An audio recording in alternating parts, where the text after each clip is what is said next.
Kita langsung ke Bung Faisal Assegaf dari judul yang kami angkat, Jokowi atau Prabowo. Meskipun tadi Bang Adian, Bang Guntur Romli, Bang Boni, Bang Andri dan juga Bang Bob sudah sama-sama sepakat kalau Jokowi tetap tegak lurus sama PDIP, mendukung penuh all out buat Ganjar Pranowo.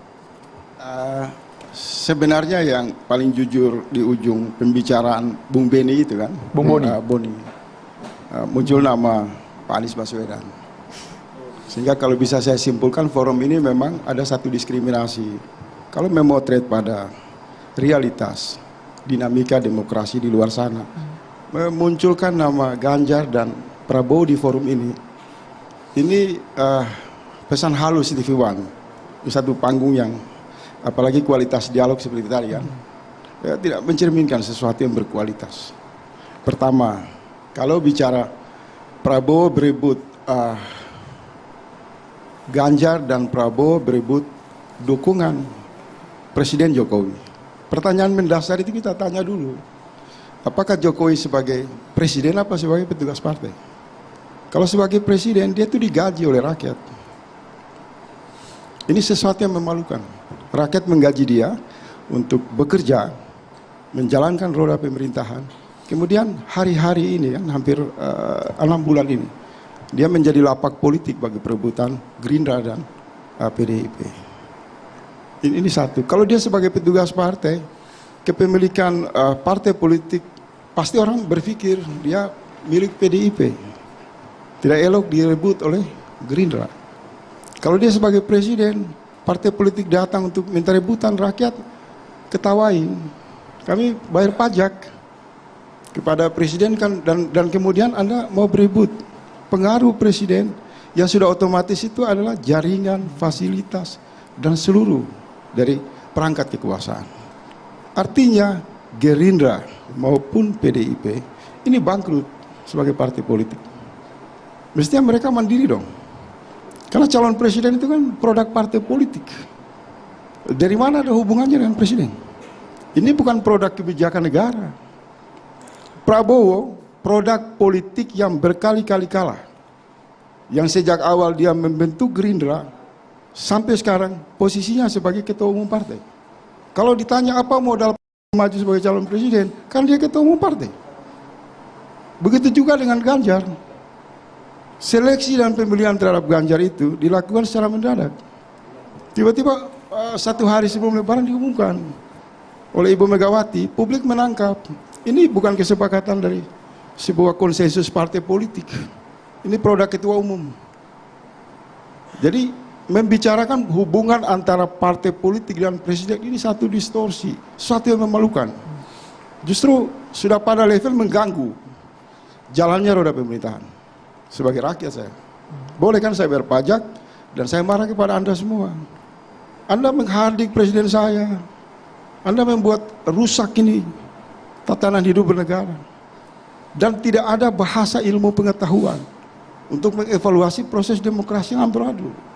Tidak ada satu pandangan yang jauh, visioner, untuk melihat bahwa ketika rebutan partai politik besar terhadap istana atau kekuasaan Jokowi, itu sesuatu yang memalukan.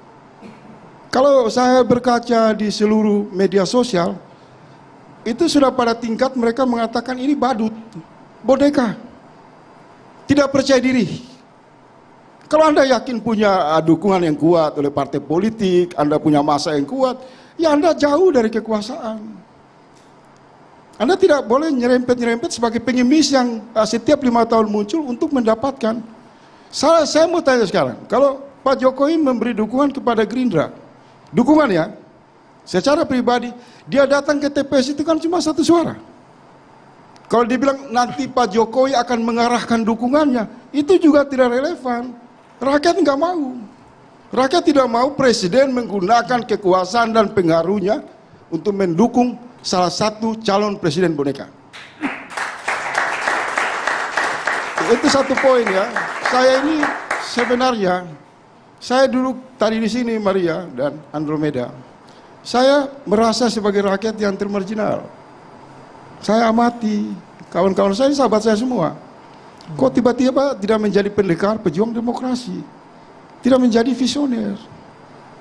Yang menonjol di forum ini, mohon maaf, Anda ini jadi juru bicara kepentingan ketua umum partai, jadi juru bicara presiden, secara tidak langsung. Anda tidak berbicara tentang satu konsolidasi demokrasi yang bermartabat, yang visioner, yang konstruktif. Hanya mempersoalkan nanti kalau Jokowi bikin tangan begini, apa analisa politiknya? Kalau Jokowi satu mobil dengan Prabowo, apa makna dibalik? Ini bangkrut secara politik. Bangkrut. Karena kalau bicara partai politik dan produk partai politik, maka bukalah forum. Kita tanya dulu, apakah Megawati yang selama bentuk PDIP sampai sekarang ini menjadi ketua umum partai masih menggunakan satu keputusan yang tidak dikonfirmasi, tidak melibatkan secara menyeluruh kader di dalamnya. Ini comot sama Mega. Kalau bahasa dari berbagai analisa yang berkembang di media massa, pertengkaran mengatakan terlanjur Pak Jokowi mungkin mengendorse Pak Ganjar, kemudian di ujungnya Ibu Megawati mengkudeta dan mengumumkan ini calon presiden kita. Begitu juga dengan Gerindra, namanya bagus di luar, Gerindra, tapi praktek politik yang dilakukan oleh Prabowo itu Gurinda. Satu partai yang ditempatkan seolah-olah ini satu barak politik yang setiap keputusan itu dilakukan atas dasar komando politik. Tidak ada diskusi, tidak ada ruang kajian. Dan modal Pak Prabowo itu yang saya dengar tadi kan, bahwa modal untuk jadi calon presiden karena dia ketua umum partai. Kalau dia nggak ketua umum partai, dia nggak calon, dia nggak laku. Itu versi Bang Faisal. Bukan saya ingin mengatakan begini. Sebenarnya semua pembicaraan di forum ini menyangkut dengan calon presiden, jujur kita harus mengakui bahwa ini satu jebakan yang dihasilkan oleh undang-undang yang salah.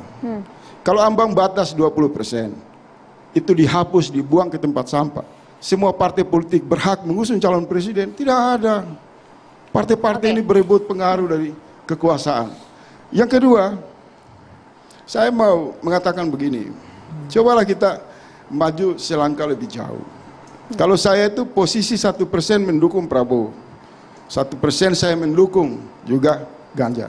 Saya 98% dukung Anies Baswedan, karena arus perubahan yang kuat di luar.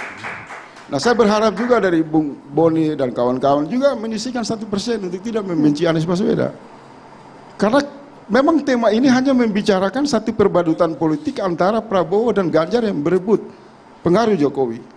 Tapi kita juga buka ruang realitas di luar sana. Ada jutaan orang yang sangat antusias juga bersama gerakan perubahan mendukung Anies Baswedan. Ini satu realitas politik. Jangan dihukum karena Anda Ganjar, Anda Prabowo, kemudian itu politik identitas. Semua ini identitas. Porsinya Identitas nanti atas tetap kami nama bahas, ketua Bang umum Faisal. partai. Porsi ketiga tetap akan kami bahas. Anies, Ganjar, dan juga Prabowo. Ketiga nanti akan kami satu tempatkan. Tidak, dengan tidak memasukkan nama Anies, saya ada dua kemungkinan yang saya analisa. Pertama, ini memang panggung satu badut yang mau dimunculkan, dan kemudian kualitas pembicaranya kan tidak ada. Terbukti tadi kan.